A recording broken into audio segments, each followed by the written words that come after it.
আসসালামু আলাইকুম। এখন দেখবেন সংবাদ শিরোনাম। অবৈধ অস্ত্র উদ্ধার ও সন্ত্রাসী গ্রেফতারে শুরু হবে যৌথ অভিযান, জানালো ইসি। সুষ্ঠু নির্বাচনে সহায়তা দেওয়ার আশ্বাস তিন বাহিনী প্রধানের। নির্বাচনে এই সংকটের সমাধান দেখছেন সিনিয়র সাংবাদিকরা। বিএনপির কাছে চাইলেন নিরাপত্তা ও বাক স্বাধীনতা। গঠনমূলক সমালোচনাকে স্বাগত জানালেন সালাউদ্দিন। দিল্লিতে বাংলাদেশ ভবনের নিরাপত্তা নিয়ে ঢাকার উদ্বেগ, প্রয়োজনে মিশন ছোট করার ইঙ্গিত উপদেষ্টার। ভারতের বক্তব্য প্রত্যাখ্যান। হাদির উপর গুলি চালানো ফয়সালের ভারতে পালানোর তথ্য কৌশল হতে পারে বলছে পুলিশ। এখনো নিশ্চিত নয় তাদের সবশেষ অবস্থান। এতক্ষণ দেখছিলেন সংবাদ শিরোনাম, এখন দেখবেন বিস্তারিত। নির্বাচনের পরিবেশ ক্ষতিগ্রস্ত করে এমন সব ধরনের কর্মকাণ্ড কঠোরভাবে দমন করতে আইন শৃঙ্খলা বাহিনীকে নির্দেশনা দেওয়া হয়েছে বলে জানিয়েছেন নির্বাচন কমিশনার অবসরপ্রাপ্ত ব্রিগেডিয়ার জেনারেল আবুল ফজল মোহাম্মদ সানাউল্লাহ। বিকেলে ইসির সাথে আইন শৃঙ্খলা সংক্রান্ত সভা শেষে এক ব্রিফিংয়ে তিনি বলেন, অবৈধ অস্ত্র উদ্ধার ও সন্ত্রাসীদের গ্রেফতারে মাঠ পর্যায়ে যৌথ অভিযান শুরু হবে। প্রার্থীদের নিরাপত্তা নিশ্চিত করতে পুলিশের পক্ষ থেকে আলাদা প্রোটোকল প্রস্তুত রয়েছে বলেও জানিয়েছেন তিনি। এছাড়া কেউ অভিযোগ করলে তাৎক্ষণিক নিরাপত্তা দেয়া হবে। উসমান হাদি হত্যাকাণ্ডের তদন্তে এ পর্যন্ত 6 জনকে গ্রেফতার করা হয়েছে। মূল হত্যাকারী ও পালাতে সহায়তাকারীদের ধরতে অভিযান চলমান রয়েছে বলেও জানিয়েছেন তিনি। আসন্ন জাতীয় সংসদ নির্বাচন এবং একই দিন গণভোটকে সামনে রেখে তিন বাহিনীর প্রধানের সঙ্গে বৈঠক করেছে নির্বাচন কমিশন।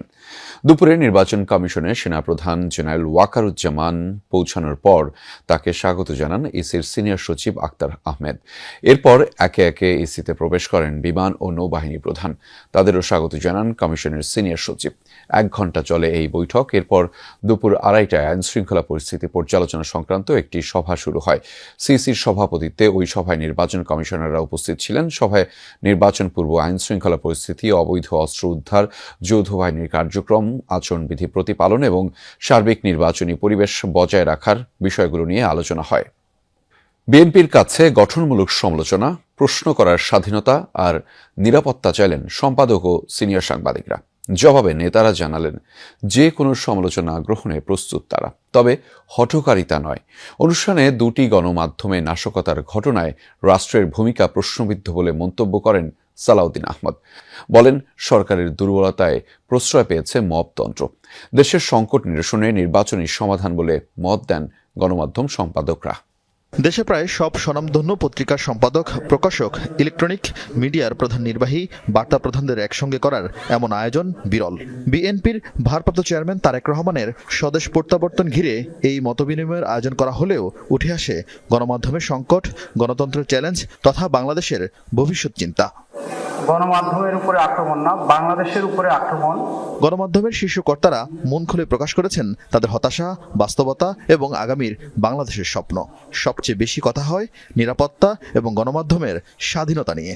যে আমরা সবাই নিরাপদ থাকতে চাই, লিখতে চাই, আমাদের কথা বলতে দিন। আপনারা যদি এটা নিশ্চিত করেন, সাধুবাদ জানাবো। আর না হলে আবারও হয়তোবা আমরা আপনাদের সমালোচনা করব। আমরা কি অল্প কিছু মব সন্ত্রাসীর কাছে জিম্মি হয়ে যাব গোটা দেশ? আমরা প্রশ্ন করতে চাই ক্ষমতাকে।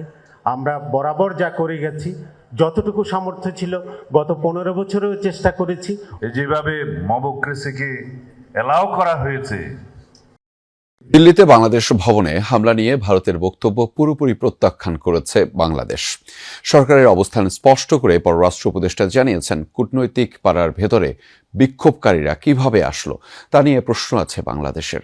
তৌহিদ হোসেন বলেন, বাংলাদেশের একজন নাগরিককে হত্যার ঘটনায় সরকার ব্যবস্থা নিচ্ছে। সেটিকে সংখ্যালঘু নির্যাতন হিসেবে দেখানোর যে চেষ্টা করছে ভারত, তা দুঃখজনক। দিল্লিতে বাংলাদেশের হাই কমিশনার ও তার পরিবারের নিরাপত্তা নিয়ে উদ্বেগ জানিয়ে প্রয়োজনে মিশন ছোট করার ভাবনাও জানিয়েছেন উপদেষ্টা। শনিবার রাতের ঘটনা। 3টি গাড়িতে করে রাত 8টা থেকে